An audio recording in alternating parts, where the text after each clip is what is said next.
So I will intro it, do my little thing. We'll just go with the flow. Hey guys, and welcome back to The Sandwich, hosted by me, AmandaMuse.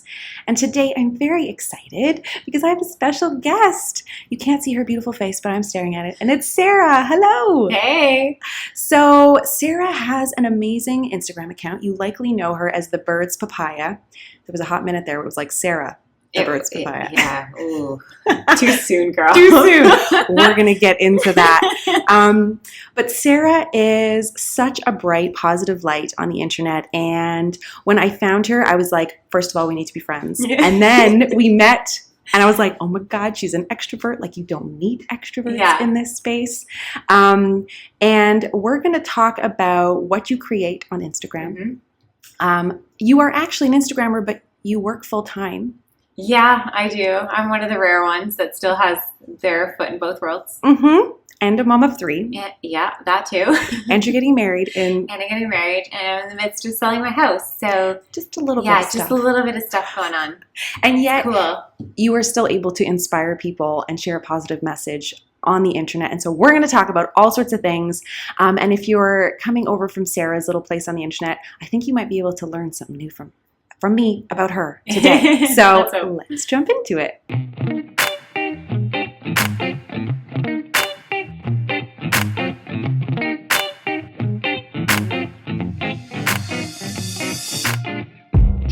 Rather than jump into what recently took place on Instagram, which Cole's notes, Sara's Instagram account was deleted. By me. Right. It was deleted by me. How many how many followers did you have? At the time I had, I think it was 70,000. It was just at 70,000. I just hit that, just celebrated that. And yeah, in an efforts to clean up my account, I had jokingly made a secondary account for Shane called The Beard's Papaya. I thought it was so funny, but he wasn't using it, and I didn't want people to get confused. So I decided to delete it. And in the process, deleted my own. Yeah. Through a bit of a glitch. So part me, part glitch, but painful. It was all painful. Around. And so we're going to get to that. But before we even get to that, because I mean, that many followers on Instagram is no small feat. Yeah. It takes a lot of time. Yeah. And how long have you been at it now? Just over 5 years of like intentionality, I think, on it. I don't know in total, but between 5 and 6 years. Yeah. Yeah. That's a long time. Long time. Long time. And so I kind of want to go back to the beginning a little bit because what I like to do on The Sandwich is like talk about stuff, but we're not in a rush. We can take our time. And I'm curious to know who you were 10 years ago, or roughly, because maybe something, if you're new, there's a little Veda running around. I'm so sorry. Don't even worry about it. A little tippy taps. Forgivable for babies. But your messaging, before we even jump into this, because I'm assuming that everybody knows who you are, but what is it that you share in a nutshell, and maybe give us a little bit about who you are? It's kind of funny because I don't think I've ever 100% figured out my messaging per se. It's almost been like an online journal of my life, coming through a lot of life change, just a lot of uprooting and changing of things, creating new healthy habits. And I think that that's constantly something that you evolve with. And I've shared about that along the way. But yeah, my Instagram originally just started as a side branch of a very old DIY blog and an online Etsy jewelry account that I had. What? So it was like my little side brand that I had, and it became something much, much bigger. Oh yeah. And did you mention the weight loss? Oh yeah. So so I did lose 100 pounds, and that was kind of what catapulted my Instagram to be something, I guess, of inspiration. At the beginning, it was just a lot of just like my blogger friends and people that I'd met from having a DIY blog. And when Instagram came out, and we were all very excited that there was these things called filters that we could put on photos. And it's actually funny because I've always left those photos up. Like if you scroll all the way back, it's the most mortifying thing ever. Do they get like the dark like, edges? Blue? Like why were we so into that one? Like the vignettes. Oh yeah. I don't know if I'm even saying that word right, but like it was just so weird looking, but they're still all there. So if anybody has like a lot of time on their hands, feel free to go back. I'm not lying about that. But I'd been living away from home, and I just moved home to my hometown. And through that process, kind of lost my anonymous life living in a different city, and came home, had my 3 kids as a stay-at-home mom. And, I started realizing that I was a lot more unhealthy than I think I wanted to realize. And there was a picture posted of me on Facebook that was kind of like the third catapult. I've talked about like the 3 different catapults, and the first one was that I lost my anonymousness. What is that word? Anonymity? Yes. Oh, and it's like, I know what you mean. You know what I mean? Yeah. That word. I lost it. I was running into people from high school. It was this awkward feeling. So you moved to like a bigger city and came back? Is that So kind of what happened? I left my husband at the time was working in Ottawa. So we moved away for 4 years. That's where my son Bowden was born, and then we came back. So I went from being 4 years of total Lone Ranger, where social media was pretty much my only connecting piece to friends and family. My blog was like my outlet. And then I came home, and I was now surrounded by people that knew me, and I guess a lot of that shame was kind of introduced into my life again for the first time. And Because you came back as a single mom kind of no, thing? Or you came back actually, together? I came back together. Yeah, isn't that funny? But maybe what people don't know, especially if you're not from Canada, is Yeah. Ottawa is kind of like far removed It from is. everything. It is. It's 6 hours away from here where I am now. And so it was very removed. I was very isolated in that time. I was married for a total of 11 years. So it was a good chunk of like the endish chapters, I think, of our marriage was being in Ottawa and then coming back. And so how old were you when you got married? I was 19. I was going to say, you are not old. So when you say like you were married for 11 years, I'm like, yeah, girl. no, that sounds crazy. No, I was married for 11 years. So to kind of, this is how crazy it was. I got married at 19. Well, I got engaged at 18, married at 19, pregnant by 20, baby at 21, pregnant at 22, baby at 23, pregnant at 24, baby at 25. Oh my God. So all of that happened, then moved home. Now with being 225 pounds, which was not... you hear that and you think, oh, it's from babies. But actually, I was well over 200 pounds my entire adult life. Like even right from my wedding on, like I always remember, I think for my wedding, I got down to like 190. I'd been overweight since I was 12, essentially. Okay. So, I moved home. And so that was my first one, is this kind of noting that shame, that not wanting to really leave the house.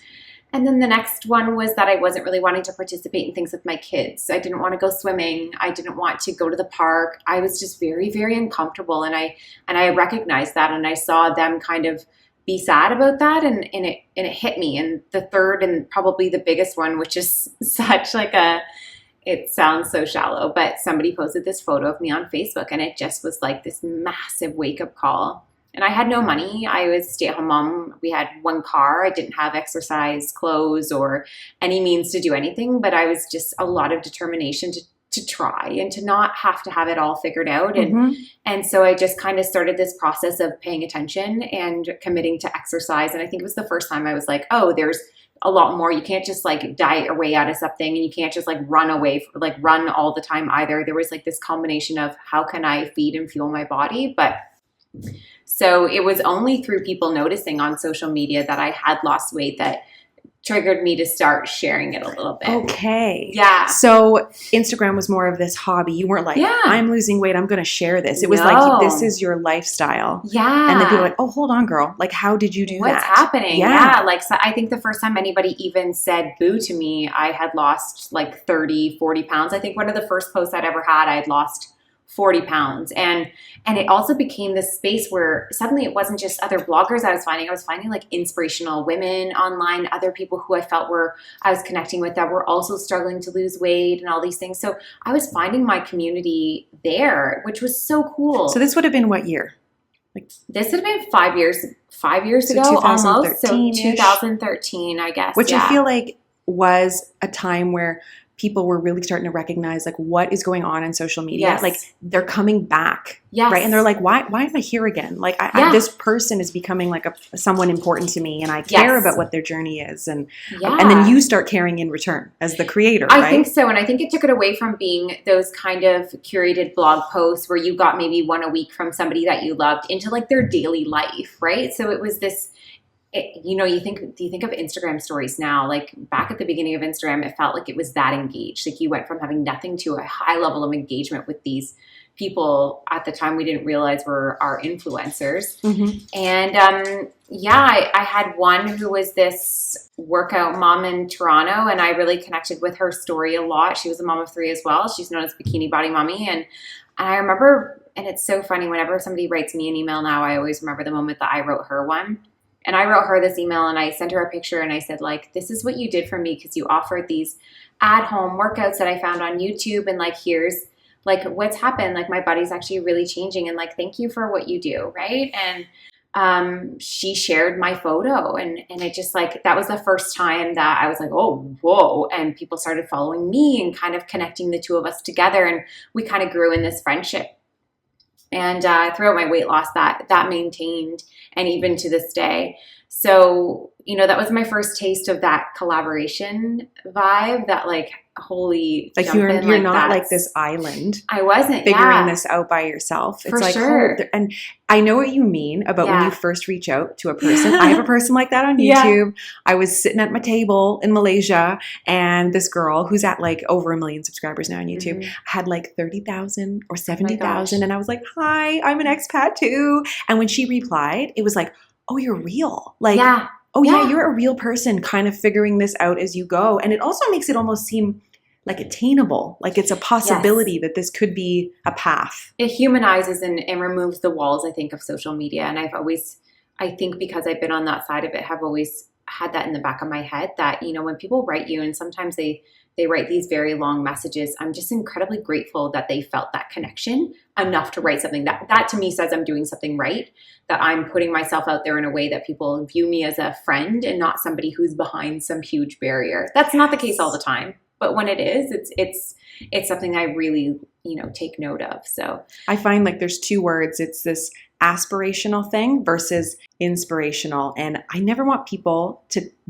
want to be me or be living my life. Like I want to encourage you. And I think that's what I really resonated with you. It was like, oh, she's doing that too. And I was like, this is my kind of person, where you recognize that you're actually gaining from the engagement and from the involvement, and you get from your audience as much as, almost probably as much as they get from you. I think they were my entire driving factor through my weight loss. You know, I didn't rely on them to make me feel good about myself. I was almost like, if I'm going to do this, I'm almost answering to this now. It was this weird accountability level where I felt that I wanted to prove that it could be done, and that you didn't have to have all the money, and you could work out on your bedroom floor, and you could be healthy, and you could learn.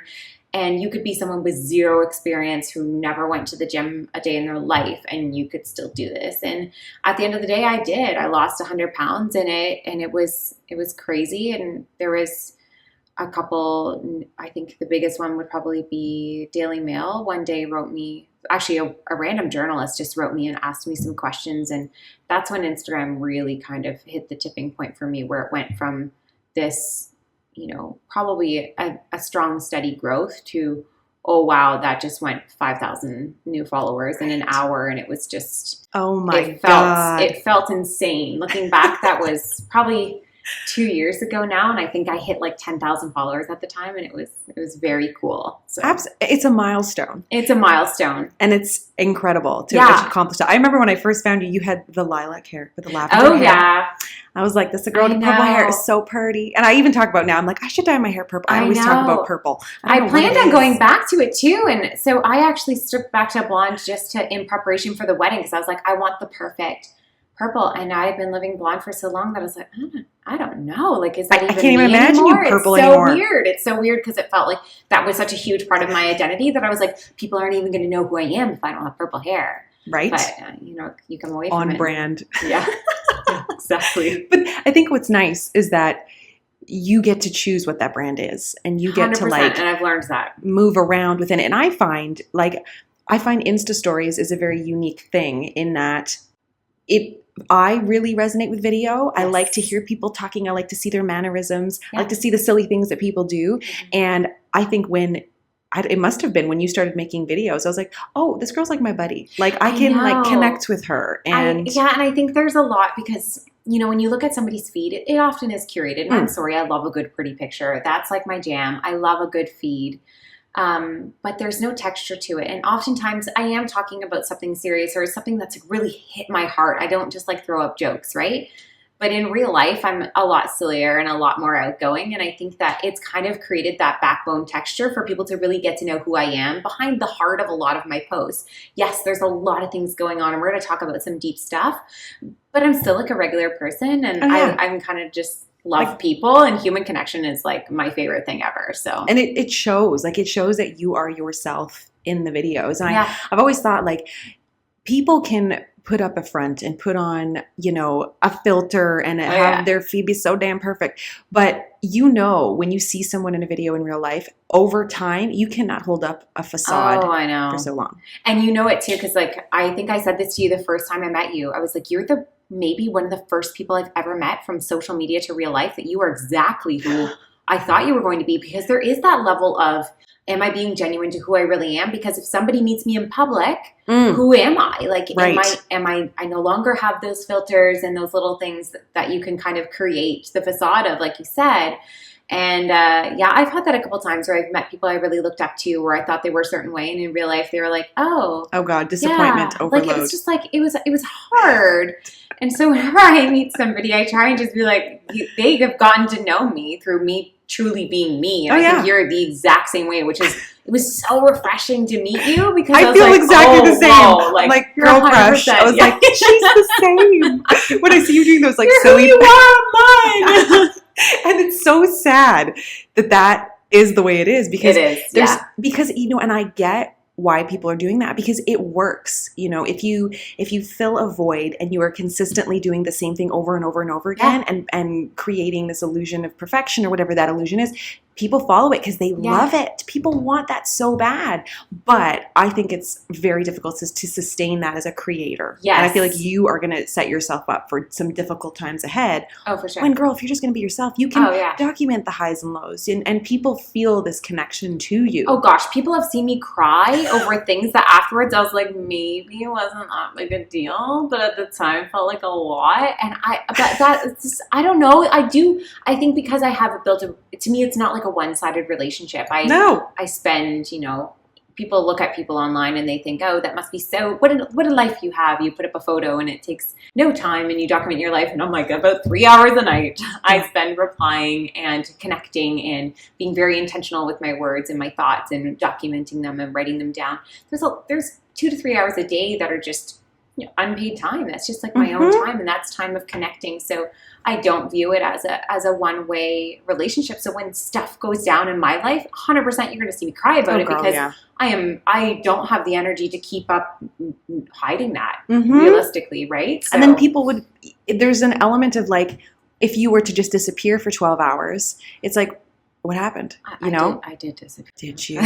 But it happened, and it's important to take breaks. It's true. But, if you were going through a rough patch and then went away, your followers were like, what happened? Like, I thought we were connected, and I thought there was something, and that's a difficult thing to explain to like a non-social media person. And I give the example of my aunt. So my aunt, she's adorable. She, God help her, does not know how to use like Facebook, nothing. Finally, she gets on Instagram, and I'm like, what is happening? And so she's starting to follow, she's commenting, and she's starting to understand a little bit how this works. Yeah. And then I didn't post for a morning. I was busy, and I got a text from her, and she's like, where'd you go? And I was like, she goes, I finally get what is happening here. Like, and she goes, I like waking up and having my coffee and seeing you have your coffee. And it's like, we're kind of, and she goes, and I know you. So she goes, I can only imagine now what that's like for people who are like, they don't really know who you are and they still want to connect with you. So it's something that's hard to explain, but once you experience it and you feel that commitment to your audience to like, you're more than just a number. Like I'm sure like you know some of their names, like you comment, you know who's going to comment on things. Like, like these are genuine people who, especially going through the loss of my Instagram, it was, they showed up. They showed up. They wrote emails on my behalf. They did things, and they took their own time and made phone calls and things like that. And I was like, this isn't just, it's not a me thing anymore. Like, it really has become this community. And I think there's so many pockets of them. And right back to when I lived in Ottawa in that time of isolation, those were my friends then too. I was so far away from all of my friends at home. I was so far away from my family. Social media was those connecting pieces, those stories that I could find, those other people. And when I look at some of my followers and I have friends who are in Utah or Ohio, and I can talk to them from 5 years ago what they went through, and we still to this day can talk about like divorce, or we can talk about single motherhood and all these things that, holy, remember when we met online through blogs and we were doing these DIY blogs, and look at us now, right? Oh, yeah. You journey with people in a way that you never would have had an opportunity to before. And it's impossible to expect that in life you're going to find the right people to connect to within your personal like realm of life. Like that's not really reality. So the internet is a magical place where we kind of got to be brought together, right? And I love that. Absolutely. And I know I don't feel like it's happening as much right now, but there is always talk about social media being negative and negative impact of it. But I'm like, can we just for a minute shine the light on some of the positive? Like you, I started my channel because I was in Malaysia. I was alone. And funny enough, I actually get comments from time to time, like when on the business side of things, where they're like, does Amanda have bots? Because I have all these people from Malaysia. And I'm like, no, those are real people. Those are real. Like I lived there. And it was a time where, I couldn't find my tribe. And I always say that I couldn't find them. So I thought I'm going to make this community. Yeah. And whenever I talk to people who maybe are doing something different in their life that doesn't fit with the people in their actual present community, I'm like, go online, because there are people that you will connect with, that you will have similar ways of thinking, parenting, living, whatever it is, and you won't feel alone. Yeah, 100%. And it's, Nobody should have to feel alone when you're going through things of life. I think that is one of the bigger lessons is there's a lot of people living in isolation and they're really feeling trapped with whatever it is. A lot of people originally did connect because of my weight loss, because they did feel like they were put in this box. And some people really connected with me because of the single motherhood, which was a shock. And then, more people connected over, body positivity and things like that. There's just so many layers where I think I found new friends in different pockets. And my big thing is, and I feel this about myself too, if I'm following somebody or somebody's following me, if you don't feel good about what you're taking in, you shouldn't be taking it in anymore. So I don't worry so much anymore about people who unfollow. I don't worry so much about if I need to unfollow, because that is, that's what you're garbage in, garbage out. If it's feeding anything that's negative for you, then you shouldn't be a part of it. So that's where I think the internet and social media really can be a positive place, because it is what you make it to be, too. Absolutely. There's so much choice involved. Sometimes declutter is necessary. Yes, a little bit. Yeah. So you are an inspiration to a lot of people. And when I read your posts, I'm not even sure, I did put on a lot of weight post-pregnancy when I came back to Canada. I think I had to lose like 40 or 50 pounds, which is no joke. That's a lot of work. Yeah. But, I'm curious, where do you find inspiration? Because I read your posts and I'm like, where did that come from? Like, it's so inspiring and it's so positive and uplifting. Like, where do you find that? Where do you find that energy to give back to people all the time? A lot of times through conversations or questions. Sometimes, like today, I just posted something about being in a bikini, and it was actually from somebody sending me a message saying, I went to the beach this weekend and I wore a bathing suit, and it's the first time I'd done it in a while, and it's because I felt encouraged by your last post to go and do it.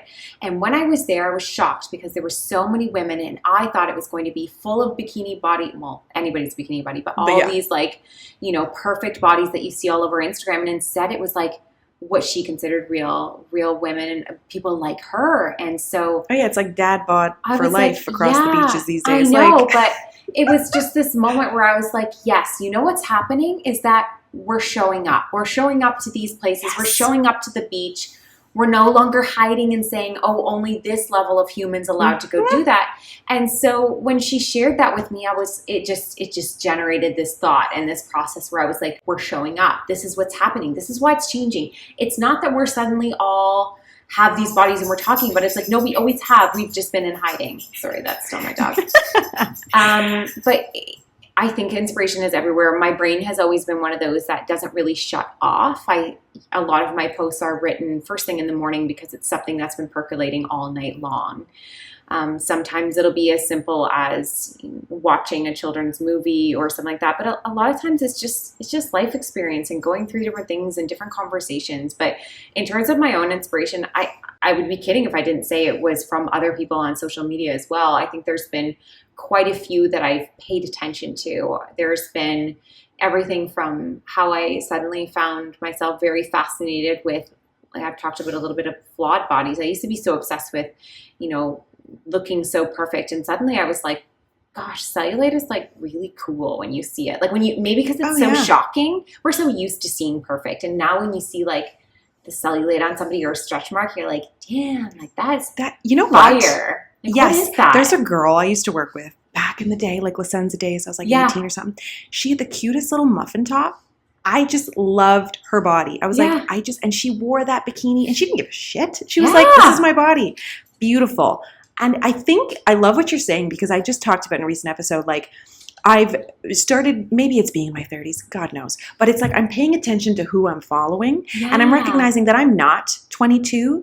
My ass is not that of a 22-year-old. Ain't never going to be. We've pushed out some babies. It looks a little different, right? Yeah. And I'm starting to pay attention to what women ahead of me, like, what do they look like? Yeah. What, like, change the conversation around beauty and to set myself up for success, right? Yeah, I agree. Because it's like, why feed yourself something that is unattainable? Yeah, no, I agree. And you know, my best friend, God love her, she is 24. And she has no pores on her face and just perfect, beautiful. Oh, I think I know who you're talking about. Skin, Ariana, and she's just stunning. Oh, Olivia's my other coworker. She's also little Italian princess, also with no pores. And it does feel a little bit like, oh gosh, come on. Like, but then I recognize, I'm like, but you know what? Like, not that their time will come. That's like a dooming thing.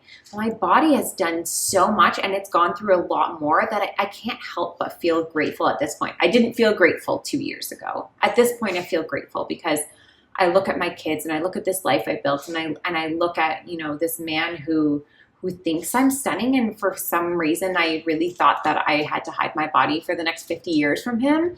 And you kind of get to this place where you're like, why am I so hung up on what my body has literally gone through a roller coaster from, and I'm still alive and with energy and stunning and healthy. Like I feel better and more confident now than I did at 15, 16, 17, 18. I don't know that I've ever felt this good. And I'm the most flawed.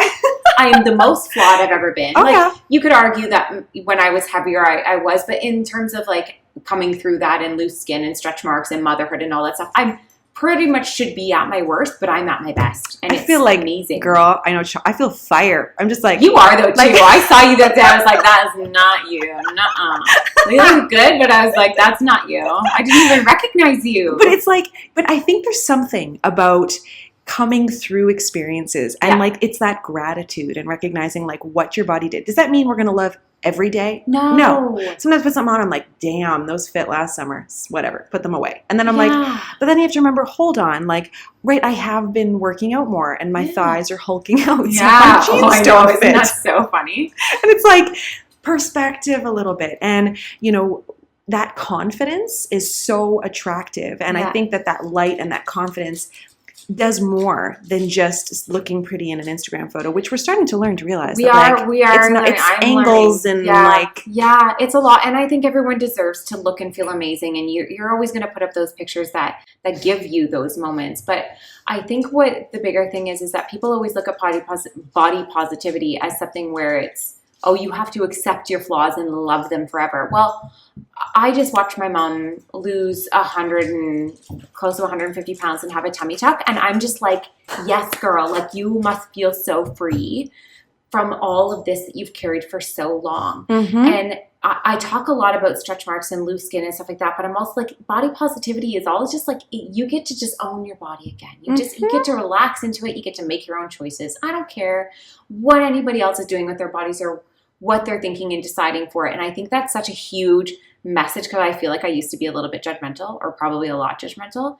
But every single time I look at someone and I see something that they're doing or wearing or making a decision about or new diet that they're on, I'm like, why do I care about what they're doing with their body?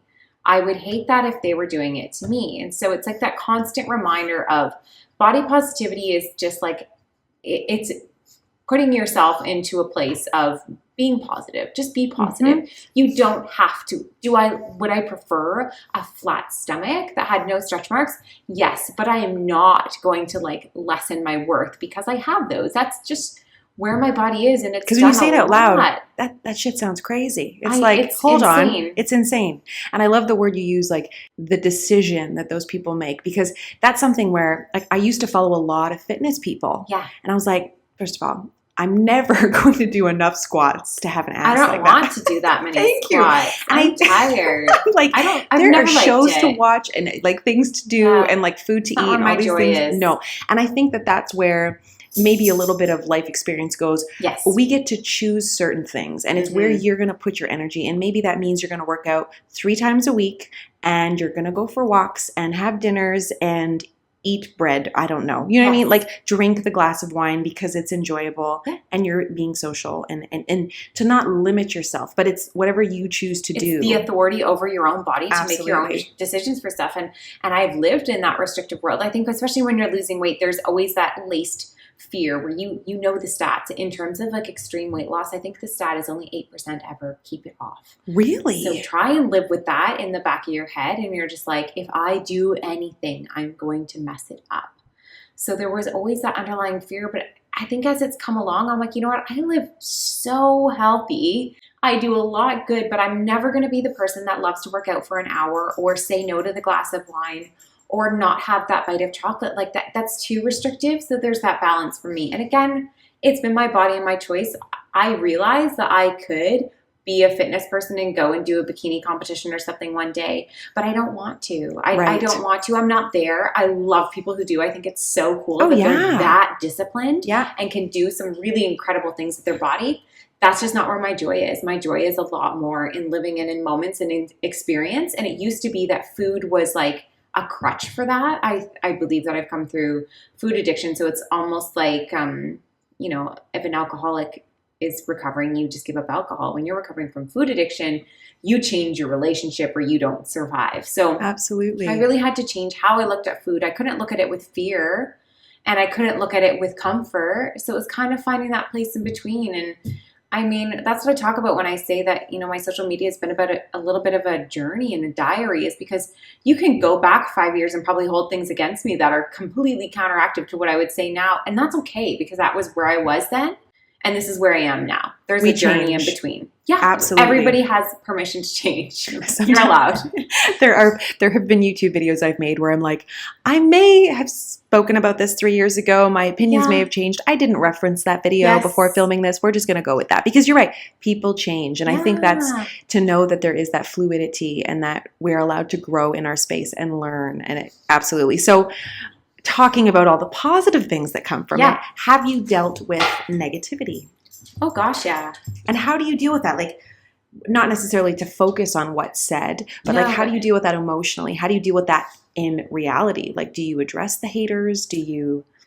At the beginning, when it first started happening, I think it was one of the most jarring experiences I ever had. I couldn't believe that people were perceiving me in such a way, and I didn't understand, and I wanted to just defend myself. And so it kind of became this like tug and pull. And because when my social media really started to blow up, it was also during the time that my husband and I were splitting up.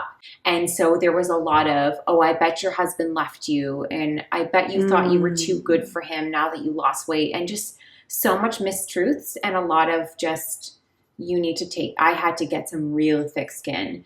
And so it was hard. I think at the beginning I cried a lot. It used to really drive. I would probably just shake, a lot of shaking, and I didn't really know what to do. I'm a bit of a people pleaser, so I want people to like me a lot, and that was really hard to kind of have somebody who blatantly did not like me. Right. But I think coming through learning my own worth and also coming through a divorce, when you know that there's things that you have to be quiet about, you start to understand that you have a truth and you have a worth, and you might be the only person that understands it and knows it sometimes. But when you know your truth, you understand that when somebody else is coming at you, they don't. And there have been times that I've had really great conversations with people who are like, I've actually had people who came and attacked me say sorry, which I never really expected, being like, I totally misunderstood you. I really thought you were this. And like, I apologize. That's like the 1% of the time. 99%, they escalate and escalate and escalate. And I always have this like glimmer of hope that it's not going to go down this path, but eventually I have to block them. And I've had one that continues to regenerate into somebody new, and they come no. back in, and anything they can say about my mothering, my body, my choices, my, I think the last one I got from who I believe is the same person was, I feel sorry for your fiance for having to be with someone like you, and like, just, oh, that hurts. And like, oh, your poor children, that it must be awful for them to have to grow up around a mother like you. Like, they're looking to hurt you. Oh, for sure. And there's a split second it does. I think there's always that reality of we're humans, and these are bullies. Beta. I love what you said about how they keep coming back to try to hurt you. And it's like, I remember people that used to do that, and it was almost more so back in the early days when it was like I was more vulnerable. And I really appreciate what you said about you have your truth and you know what that is. And I find that taking the time to try to defend yourself it's waste. It's a waste of time, and it hurts you more because you feel like you keep trying to defend. Yeah. And then it's like, hold on, you could have taken that 45 minutes and made a new post. I know. And it's hard. But from the bully. we all go through it because I think so too. When you are being so vulnerable and putting your heart out there, it's going to hurt. We are real people behind those cameras. We are real people writing those words. And so you can't say, oh, it doesn't hurt anymore. Yeah, it does. It does. But you learn how to adapt, and you learn how to not let it impact you. I even find sometimes, like, if I know I'm putting out something that's maybe controversial or is going to get reaction, I will not look at the comments for a while. Yes. Because I'm like, I can't right now. Like, I just need a moment. I need a moment. I need there to be more so that there's some good comments to outweigh the crappy ones, and I will feel better. It's like a weird kind of relationship that you have with it. But I still think it's important to put the messaging out there and to not cower. I know. And it's funny because I always used to do this thing where I'd block their name, but I would screenshot the messages and just show people like what kind of things that somebody in social media kind of gets. And realistically, I think people, even if they're not a social media person per se, has gotten those experiences as well. But then I had a friend call me up a couple weeks ago, and she was like, hey, I so get your heart behind what you're doing, but be careful because you're actually giving them power. You're giving them attention. Oh, yeah. And that's what they're looking for. And I was like, oh, isn't that funny? I never really thought about that before. I never really had Don't feed had the that. trolls. Like, why would you feed them? Yeah. Oh, girl. So now I'm getting to the percent, like, it's kind of laughable now when you can kind of see these comments and you're just like, yeah, bye. And you don't even engage it. And they can try and try and try, but you just don't engage it. And it doesn't go anywhere. Oh, yeah. You kind of, the defenses are up. And so, and one person asked me the other day, somebody had made a comment on one of my posts, and it was negative. It was definitely a negative comment, and I left it there. And they said, "Well, why did you leave it there?" And I'm like, "Well, it wasn't attacking my kids. It wasn't attacking anything too much. They were questioning my messaging and how I could talk about weight loss and body positivity. Aren't those two counteractive?" Well, oh, interesting. I've had this conversation a lot. I'm like, so it was very clear to me this was someone new. And so all I did was just encourage them to go back and read a little bit and understand, And it went on a little bit further, and, followers started to jump in, and somebody said, well, why would you leave that up there? I'm like, because I think that is a little bit of a flawed system if I deleted every negative thing that was ever said about me, because then it just looks like you come on and it's all praise and nothing else. And that's not reality either. That's not being genuine to what's happening or the conversation either. So I mean, there's a limit. If there were certain things that were said that were a little bit more extreme, or my kids were involved, or like threats and various. Yeah, something that was maybe a little bit too private, I would take that down. But in the most case, if somebody wants to leave a comment, they do have that right, and I try and protect myself to a degree, but I won't. I hear you. It's like take it down. On YouTube, there's this interesting thing you can do where you can hide a person's comment. And they don't know. So they're still engaging. They're still commenting. And you're like, oh, baby girl, if only you knew. No one's seeing this comment. But they don't know that they've been blocked. And they're just like, why isn't anyone responding? Well, because nobody can see you. I've taken the wind out of your sails. And this is my space in the internet. However, I agree with you that if it's something that's like not necessarily a direct threat or something too personal about your kids, it's like, if it's more just like, you look like a fool, I'm going to let you sit there. You do that. And other people will school you. Yeah. Go for it. Like you put yourself out there. It's like you're going to get what's coming. So yeah, it's true. And I think it's important too that people see that you're right. It isn't all roses and sunshine. And you can't control every interaction in real life. So what would make us think we can control it online? I know. Right? And like, and growth and failure is a part of, you know, your journey too. And I think that there's definitely things I've said. And like I said, if you go back 5 years, there's probably a lot of things that I did say that are very counterproductive to what I say now, but that's okay. But we learn, you know, when we know more, we do better kind of thing. Yeah, I would hope. Yeah. Hopefully, usually. So maybe a few things that people obviously, they know you're a mom, but you don't talk about necessarily like the nitty gritty parenting things online. And when I first met you, what I found so interesting is you were like, I feel a little bit removed from it because your kids are a little bit older. So how old are your kids? My kids are 12, 10, and 8. So 2 girls and a boy. I know. That's wild. Babysitting age, though. You know how freeing that is? That's true. For her course, we were set. Oh, that's so exciting. Yeah.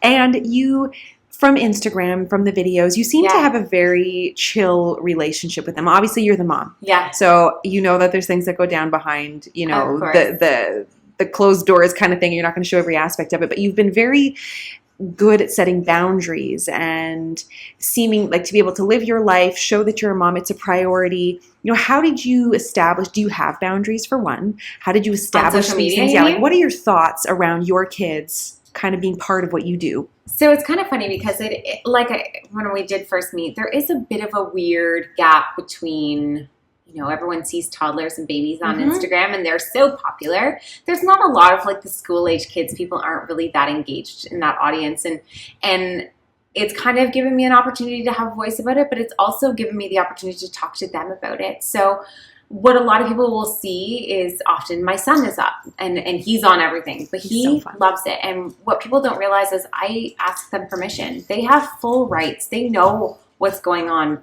They've seen us get recognized in public. They know it. So a lot of times I'll say, are you okay with this? Do you want to be a part of this? And it's a yes or no thing. You know, my girls are a little bit on the shyer side, or I think they're just like in that age where they're starting to kind of come into their own. And my son is like, oh, heck yes. Like, put me up there. My God. He's ready for his own channel. Oh, he is. The apple does not fall far from the tree with that like one. A little star. Yeah. There's people who are literally like, I only follow you to see that kid. And I'm like, I'm not surprised. He's a very entertaining child. And I think my discussions with my daughters, especially my oldest, as she's coming into the age of social media, I'm very aware of what she's seeing and reading. And I love that she kind of reads them and feels connected, and I don't want her to read anything that is shocking, and I don't want her to read anything that makes her feel awkward or uncomfortable. So yeah, we have full conversations about what is their comfort levels, what do they like, or sometimes we'll take like a video and they'll be like, don't post that, and I can't be like, too bad, I think it's cute. Right. It's like, no, you have a right here and I'm not going to post it. So I'm one of the lucky ones that, yeah, because of my kids are a little bit older, we get to have those conversations. Absolutely. And I think it's, so my daughter being 6, like we're starting that. I find Jack at 4, he can still get away with stuff. He's starting to know that the camera's there, but he doesn't quite understand, obviously. But Esme watches YouTube now. She knows how the families work on YouTube. And I've always felt that my kids add color, but they're not the focus. It's like, this is my life through my lens. And sometimes they'll show up, but eventually they're not going to show up as much because, of course, you know, you're right. Like as she gets older, as he gets older, they're more aware of things. Things are going to hurt them. They don't have the thick skin that we have. Yeah. They don't have that confidence, and I don't want anyone coming for them because I would pack up shop so quick. Like when you have to think about like, how am I going to navigate this space with young people, you know? I know. And they're, in a sense too, you're very lucky because of your messaging. It's very much like positive body messages and how to love who you are. And so that's something that worries me is, but like, what are our kids going to see and who are they following? Who are they following? What are they taking in? And that's been a huge part of, I think, my own process. Somebody said to me at one point, I was in a very, very bad space. And I had a friend that said to me, what would you do if this is your daughter? And it was like, that line has sat with me ever since he said those words. And I was like, what would I do if this is my daughter? And when I look at myself in the mirror and I say hateful things or I think bad things or I'm participating in something online and it's like, what if this is your daughter? Like always in the background of my thought process now. And it reminds me, you know, if my daughter, and I've seen it, my daughter was called fat at school one day and she came home just sobbing. And Oh. it was funny because I was so broken for her, but it took me back to when I was in grade 7 and somebody called me fat. And it was like this, we're just in this circle of hurt. And I was looking at her going, but how could you think this of yourself? You were so beautiful, because I had such an insane amount of love for her.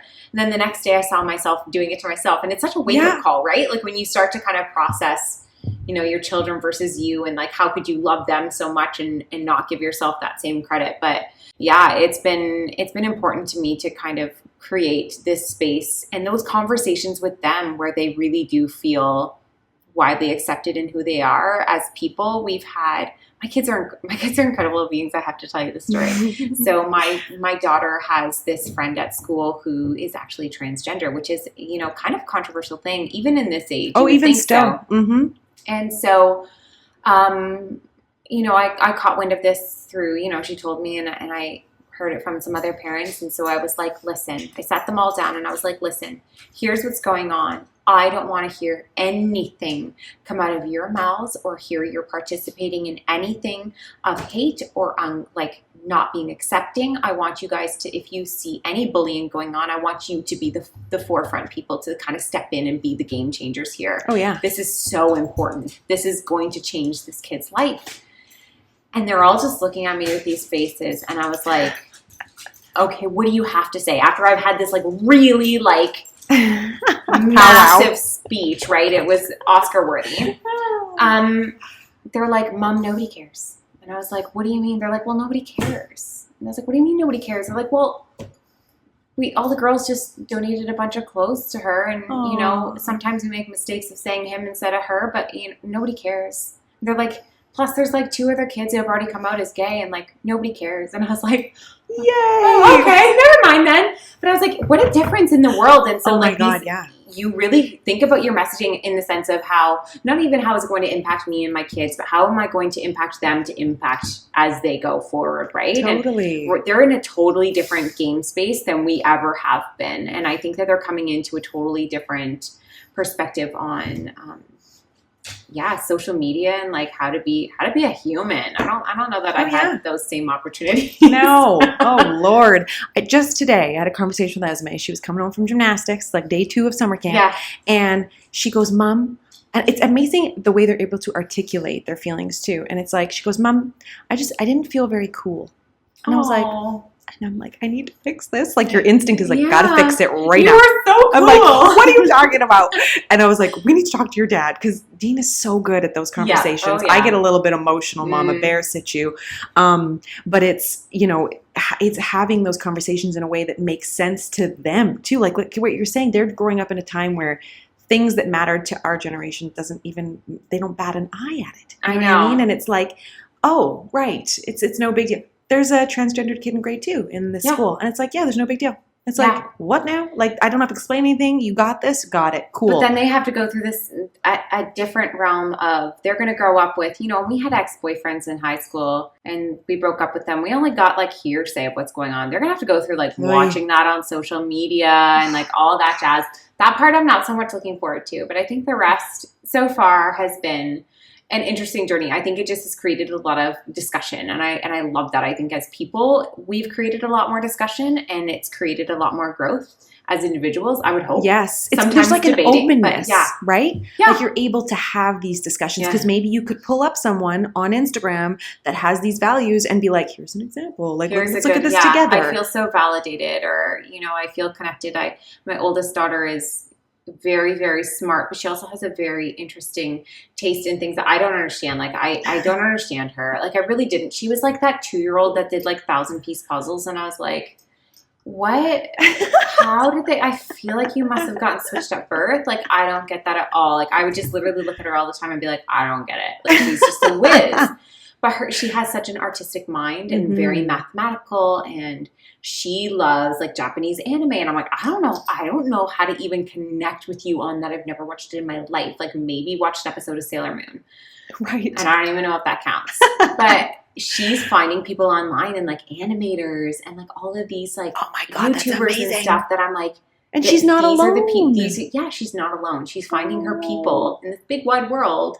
Yeah, it's cool. See, very cool. You do have more to talk about the subject matter and than you might think. Like, I know you think you're far removed from it, but I think sometimes it's interesting to me. Like, I'm curious when my kids are older, like, who's going to be sharing messages about this stuff? Do you know what I mean? Like, I find there is a trend, and we don't need to go into that today, but it's where a lot of people really speak negatively about motherhood and how it's such a burden and there's all this. But I think it's in your mindset. And maybe there are some of us who are just programmed to see the silver lining and be excited about next chapters. I know. And I never even thought about what you just said about how her interests are so different than yours, but she's able to find people, she can find her people online. Like, that's amazing. Yeah, but I agree with you. I think there's a lot of like, I think that it does come from like that validation of, you know, a lot of things in motherhood are difficult. There are days that are really, really hard. Yes. Do I choose to live there? No, it's not all rosy, but I just choose the other side of it. There are days that I'm really worn down, but that's not going to be that's not my MO to live there. It's not what I want my kids to feel like they read about later on. I don't want them to feel like they were a burden. And I'm not saying that. I know that people really do find those connecting pieces when they share those things online. But to me, motherhood has always been just this like wild ride that I don't know how the heck I was chosen to be a part of it. But I also had 3 kids by the time I was 25. It was just a totally different game from then to now. I think it's hilarious watching. I don't know what it would be like if I were a new mom now, because back when I first had kids, there wasn't 90% of the things that exist now didn't exist then. Oh my God, go back like 6 years. About. I know. Like video monitors? What? Like, I was too cheap. I'm like, no, girl, I can hear her. Like, we're good. You went to bed for a reason, honey. Like, I don't want to see you anymore. Totally. I don't like the frequencies can be heard by other people. It creeps me out. But then when they do fall asleep, it's nice to go, especially when they were like terrors as toddlers. It used to be my thing to go in and watch them sleep just because I'd be like renewed in my love for them, because when they were awake, I was like, no. Well, especially that close in age. Oh, Lord, good thing you were young. You had the energy, the stamina for it. So something that is interesting is the blended family aspect of raising your kids. And so I have found there have been creators I follow where the ex-partner is really not on board with showing the children online. Have you met with any of those difficulties, or how have you had to navigate that? No, it hasn't really come up. So I'm not shy to share about this, but me and my ex do not really have a big amount of communication. Because my kids are older, there isn't a huge amount of necessity to that. We have a set schedule and the communication happens with our kids, right? So there isn't a lot of crossing over between those things. It hasn't been an issue, I think, because it's been such a huge part of our life. And again, the kids do have that choice. So it'd be a hard thing to kind of argue. I think if he ever came to me and had genuine concern, I think we would talk about it, but at the end of the day, I would hope it would still come down to like the kids and their own choices with it. But especially because they're older, like it's. I found the creators I'm thinking of. It's when their children were much younger, of course, and it was like, hold on, they don't get a say, so let's wait until they do. So that's a really good perspective, and really the focus of your content isn't your children. Oh, of course not. So when they pop in, it's a colorful little addition, but it's not like a reminder. If you watch my stories, they're there a lot more. But I needed it to not be all about them, because realistically, my 20s were, my identity was not in myself. It was, what are my kids? What are they doing? How successful are they? Are they dressed well? Do they wear nice clothes? Is their hair done? And I was a freaking disaster on the side. I was an afterthought. And so coming through a lot of my own health journey, and when I changed that relationship with myself, a big part of that was self-care. You know, people just think you just jump into self-love. For me, and you know, I was criticized a little bit. That was one of the things that I know a troll would say was, how could you spend time in the morning putting on your makeup when you have like kids? And I'd be like, I wake up half hour before them, because I realized very early on that self-care for me changed who I was during the day for whatever reason, just mentally set me up for a much more successful day. Mm-hmm. I'm still like that. It's wild to me, but that's how I'm. And you still prioritize it. Yeah, I make it a big part of it. Sets you on the right foot, and then you're a better mother and a better, like, you know, and all of the things. Respect. Oh yeah. It taught them that there was boundaries and that mom has a life beyond you. So a big part of my Instagram, it's about me. It's no longer about, you know, here's what so-and-so did today and here's what coloring they made. You know, there's pockets of that, but it's my story, and they are huge chapters of that, but they are not the story. And like you said, they're the color in yours, but they're not the focus. Totally. And there is huge. You don't have to be, I know you're saying you're a people pleaser, and I feel that too at times,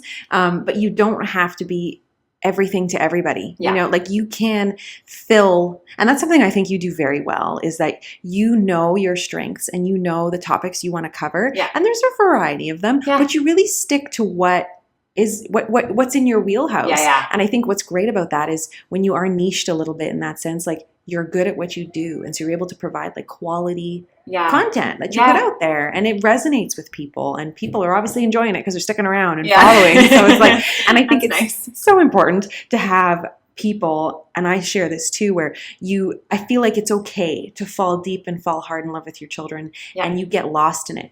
But you have to find your way back out and realize that like you are a priority. And there was that moment in motherhood where I was like, what like do I even like to wear? What is my fashion? I thought I liked makeup. What the hell am I even like? I don't remember anything. My hair was like, you can go back in the history books. I had long hair. Like you saw a video once, you're like, I don't even know who that woman is. Who that is. I know. And it's like so bizarre. Like, it's the voice, and that's all I recognize in the girl I know. But it's okay, but it's to find that and find your way out. And sometimes you need someone like you who is waving a little light over here going like, it's okay to feel this way, and you can still work on yourself bit by bit. Yes, it is. And with hard work, and it's still a daily commitment to your lifestyle. It's not just like, bam, magic pill, done. Yes. Like you still got to work on it. And I think that's where I kind of focus on being the 8% that has been successful, is recognizing that you don't make those types of decisions as a short-term thing. It was truly had to be a lifestyle. I had to commit to looking at my body in a way with love and no longer just trying to fix it all the time. I think that was kind of the difference. So yeah, I mean, I love picking up new things and new exercises and new food things. I only went vegan like a year ago. That was something that, was good for my own personal body, but that was like 2 years ago, like a year before that, I was like, vegans are ridiculous. I can never be one. They're so judgy, and like, who would do that? And then a year later, I was like, hey guys, by the way, here's me. And it's okay. Like you were saying, we change and we learn new things. Absolutely. And so speaking of new things, you are getting married very soon. Are you married. Like 7 weeks, 8, I think it's 10 7 weeks. Yeah, like less than 2 months. Yeah, it's exciting. Crazy. I know I saw a little post on Instagram today with some people that are like, the behind the scenes people for the wedding. Yeah, and I know. It's wild. It's really been, it's wild. It's weird, and it's also just seemingly right. I don't know that I came out of marriage previously and was just like, I'm okay with being alone forever. And that was a very freeing feeling. I think a lot of people come out and they're like, but nobody's ever going to love me. And I'm like, I'm okay being on my own. That's how I know this was the right decision, because I'm 100% okay. If I'm feeling better living at my parents' house with my 3 kids and I'm in a better place, I know I'm okay on my own. So it was very much a surprise, I guess. So in such a huge surprise, transformative time of your life to be so dependent. I mean, okay, let's be frank. I did meet my husband when I was 20, but we didn't like have kids till I was 28 or something like that. But there is that youthful time where it's very much like you're trying to figure out who you are, but you didn't get that chance. Like you were just like, I am being a mom right now. And so you seem so happy. And actually there was a viewer, I'm going to tell you her name. I'm jumping ahead here. It was Chelsea from Instagram, and she goes, all her questions were about Shane. And Shane is Sarah's fiance. First of all, before we get into this, I had to, so Shane and I actually worked together. So that was the one thing that I hid from social media with Shane. I think I came on the scene when it was like the photos, like you were in my feed, and then I was like, who is this adorable family in a field and this man with a beard, and like, what's going on here? I was terrified because I thought I've betrayed everybody for a year, but it was because of our jobs that we did that. But when I came out and people were like, well, how long have you been together? And I was like, okay, so sorry, but it's been a year. And like, but you're entitled to that privacy. But it's scary when you share so much. But people were just like, yes, girl. So I was, But that was the one thing in talking about like being really genuine and being vulnerable. Holding that back was the craziest thing I've ever done. That was like, Did it? So I have a friend that works, her content is more about blended families and just navigating that space. Was that a tricky time? Because that's part of the question from Chelsea was like, introducing your kids to Shane. Like, did you have a certain time frame? Was it like, we're good now? You feel like you just you knew he was the one? So it was like... This is actually a funny story. So I started working at this company and I was very fresh out of my divorce. And Shane was in a relationship at the time that was kind of at its end as well. Mm-hmm. But I didn't know that. That was not really my business. But no idea who this guy was. And there's 30 people in the office, and the girl who was training me was telling me who everybody is. And I saw him walk past, and she goes, and that's Shane. He wears plaid every day. And that's all she said. And everything in me was just like this gut punch of, that guy's really important. And it was just like this, he's very important. And I didn't know what that meant. And I just I wasn't like looking for that. I had no desire to be in anything. I'm just separated. I'm working 2 jobs. My life was way too crazy to even think about dating. But we just were like this very immediately just connected. He reminded me a lot of like, so my male cousin who's like my best friend, I have these 2 male cousins who I grew up with, and he's so similar to the both of them. And so I think I just had this like comfort level of the two of them. And I just, it's chemistry in action here. It was weird. Oh, I yeah. just like, we felt like best friends. Very, very fast. And then, so anyways, then I was going through my own stuff. He was going through his own stuff. I think we went bowling as a group once. That was the first time he met the kids, is we went bowling as like a group, and like Ariana was there and stuff like that. And Shane has this thing, and if you ever see kids around him, they just are just drawn to him. He has this like aura about him. He doesn't have any kids. He has been previously married, but he doesn't have any kids. And you have to recognize, for a situation like mine, I'm either coming into somebody who doesn't have kids and wants them, doesn't have kids and doesn't want them, already has their own kids, or option number 4, doesn't have kids, loves kids, but maybe doesn't want to have more, because I didn't even know if I wanted to have more. And he was like the perfect option number 4, who was just came in. And anyway, so my kids got to know him first before we were ever really dating. And it was by their suggestion that we date. No kidding. And so we knew what was happening. Like we had obviously knew. You're not going to introduce a certain person to your children if you haven't quite like. No, but like we were friends when they all met. Like he was genuinely just a friend. And the kids were just so taken by him that my middle child, she's a master manipulator in the best way, but she was just like, how am I going to set you 2 up? Aww. So she was just like, are you going to ask my mama? Are you going to do this? Are you going to do that? And so I remember the day, so Shane had said, like, if it ever happens, I'll tell you first. So sure enough, he took her aside, and we were just with her, and we're like, we have some news. And we're like, she's like, what? And he's like, I asked your mom out. And she was like, no. Like, they were just like, they'd been like campaigning for this, because they're like, we love this guy, Mom. Like, why are you dating him? So they were kind of like on me, and we knew we were kind of in those early stages of getting to know each other and all the feelings. And so it was very it's like the special. Best case scenario. It was, and I think we still to this day, we're like, how did that happen? Like, how did we get that? You know what? When some things are like meant to happen, I truly believe that if you're met with things that are there's like roadblocks and resistance, the universe is trying to tell you something. And when it's easy, maybe it's just meant to be right. I know. And it's like, it feels good. Yeah. You look happy. And I love that Chelsea was like, he looks happy all the time. What's going on there? Like, how are they able to navigate this space? And it's funny, because when I talked about my oldest and how I don't really connect with her, Shane did.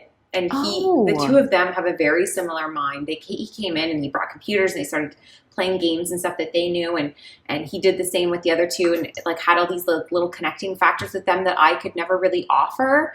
And that was huge. And we kind of had this conversation a couple nights ago. We were sitting, we just finished a movie, and I don't know which one of us said it, but it was like, I feel like we just found each other. Like, we were just always meant to be a family. He has never felt like they are some sort of a burden or something to take on.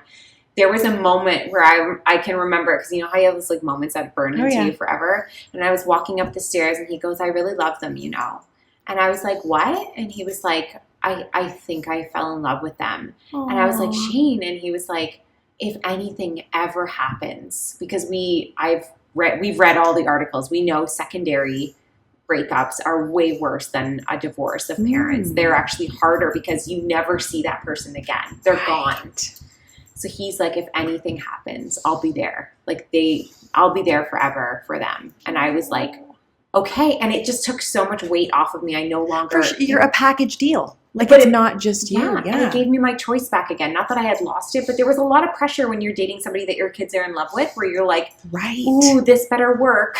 Right. It was scary, and I think I Because had you don't want to some let resistance. 4 people down. It's like, You're breaking everybody's hearts, right? Really? So I got lucky in the sense that I had that choice 100% the whole time. I know to this day, if anything ever happened, he's there for them. I'm there for them. Nobody's losing each other, but we do truly feel like we found each other. And I think that's a big reason where people will ask, you know, are you guys going to have kids yourself? And a big reason Shane is so happy with my kids and us not having our own is because he's like, I just feel like they are mine. I love them. So it's just we got lucky. We're very aware. And he's very nice. I just met him today, but he has a very nice energy about him. I know. He's the greatest. He's the kind of person that he does kind of give you this energy and this happiness when he enters the room. And I love that. And I love that when we go to like anything or any party, we usually go separate ways because we're both socialites. Right. And that's like the first time I've ever been with somebody where we're both the talkers. So we just kind of go and it's great. That's so awesome. Yeah. So we're coming to the end of this little interview because, boy, we can chat. We've covered some ground. But I wanted to finish on, well, there's a couple questions at the end here. But I wanted to talk a little bit about what happened on the internet. So we know that your account, you know, we talked a little bit at the beginning. So there was a little bit of deletion.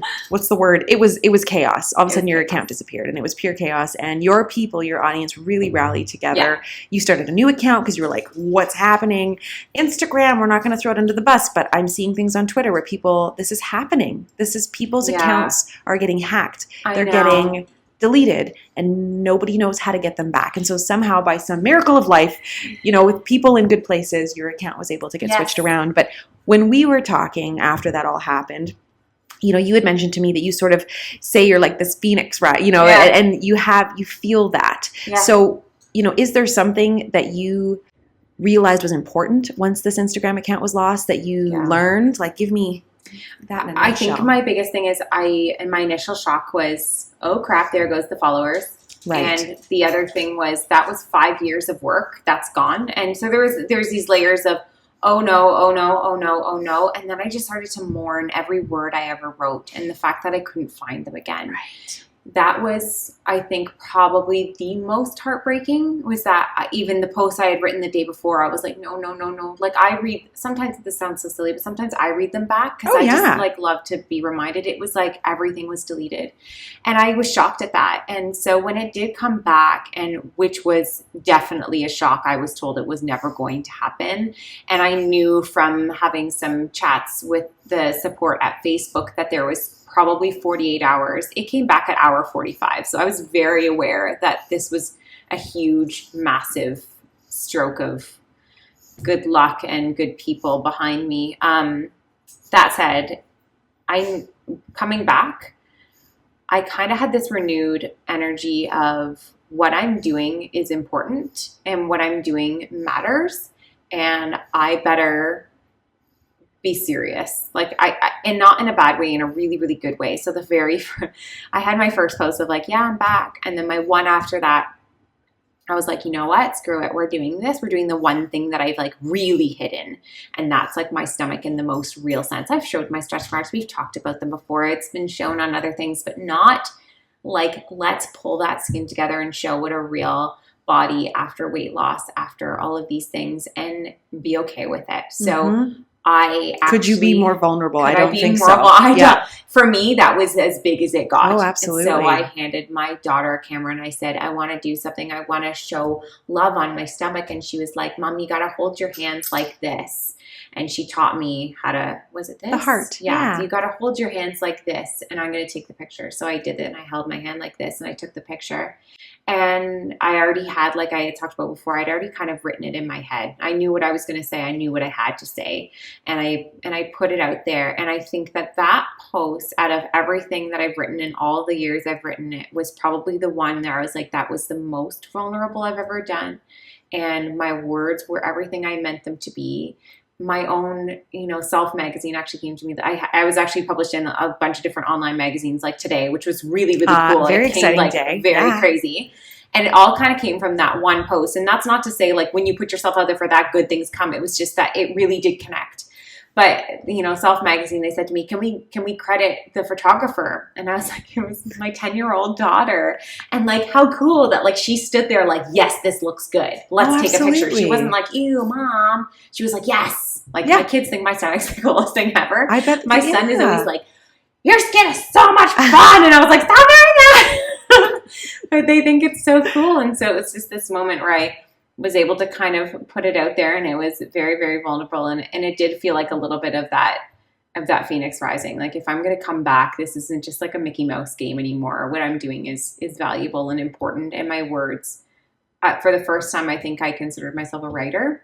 I've been writing for how long? I write during the day, but it was never anything I was like put out there. And that was like the first time I was like, no, like I'm a writer. Like, absolutely. This is huge. And so I think a proud thing coming out of it was that a lot of people that came about finding me from my account dying came back. And so I actually grew. And that's why a lot of people actually thought it was a publicity stunt. God. When I heard that, I was like, stop. Nobody would do that ever. I know. Like the amount of tears you cried. I know, which I'm a little embarrassed about now because now it's okay. But at the time it was not. Anybody would have reacted in the same way. Totally. It was crazy. But yeah, it's given me a renewed strength, I think, for this, because I think I had also hit the point where I was kind of going full steam ahead on working a full-time job and doing Instagram on the side. And there's a lot of exhaustion in some days where you're just like, no. And I think it kind of was like, yes, no, this is good. What you're doing is worth it. And it kind of gave me that renewed sense of energy to everything that I've been doing. So. I know. I have a secret mission to like get you full time in this space. I know. Like, I'm like, we need to go for lunch. It'll come, guys. It'll come. So I'm going to end with a couple of questions. Okay. The first, so we've heard from Chelsea already, but Alyssa, who actually has, or is it Alicia? Did I write it wrong? Anyhow. Oddly enough, your aunt went through her chocolate school. Oh my gosh. Small world. Yes. She's lovely. And she says, how did you push through the plateaus that come up with weight loss when your goal can still seem so far away? She has about 40 or 50 pounds to lose. Okay. For me, that's kind of funny because I didn't actually know that I could lose weight beyond like 30 pounds because I never had before. Right. So I never actually set a goal. And I remember one time I heard Heidi Powell on one of those extreme makeover shows, who I ended up connecting and being friends with afterwards. But she had said something as, when your body gets closer to its resting place where it wants to live and be, the slower it goes. So I lost a substantial amount of weight in a very shorter period of time. And then it was another 2 years before the rest of it did. And I didn't know at the time that was like a plateau because I never knew where my body was resting. I never, in my head, as long as I was within a healthy range, I was happy. But because I continued on with the lifestyle, my body continued to lose weight. And then with the divorce, which this was during a time where I went too thin, the stress of it took me a lot lower and I had to regain. So there's been a lot of like, I've seen some of those photos and it's shocking actually. Yeah, and at the time I had no idea. Isn't that funny? Like body dysmorphia is such a thing. But yeah, so when it comes to those plateaus, I think the bigger message is just keep doing what you're doing. Treat your body the way it should be treated. You know, if you're concerned about it, look into it a little bit more, maybe reevaluate what's going on if you're feeling certain things, or if you want to change up your eating. Just paying attention, I think, to our bodies is the biggest thing, and listening to them. I think that we don't give our bodies enough credit, and I think we think that we look at one person who's lost weight and we want to paste what they did and copy paste it onto ourselves and our own story, but we're entirely different makeups of humans and hormones and all these different things. So plateaus happen.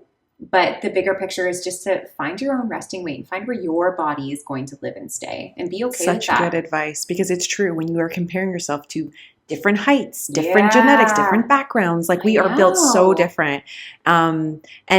And I think too, committing to what you've sort of said throughout is like, it's not just a fad for you. Like you've changed your life and to find a new healthy relationship with how you lead your day to day.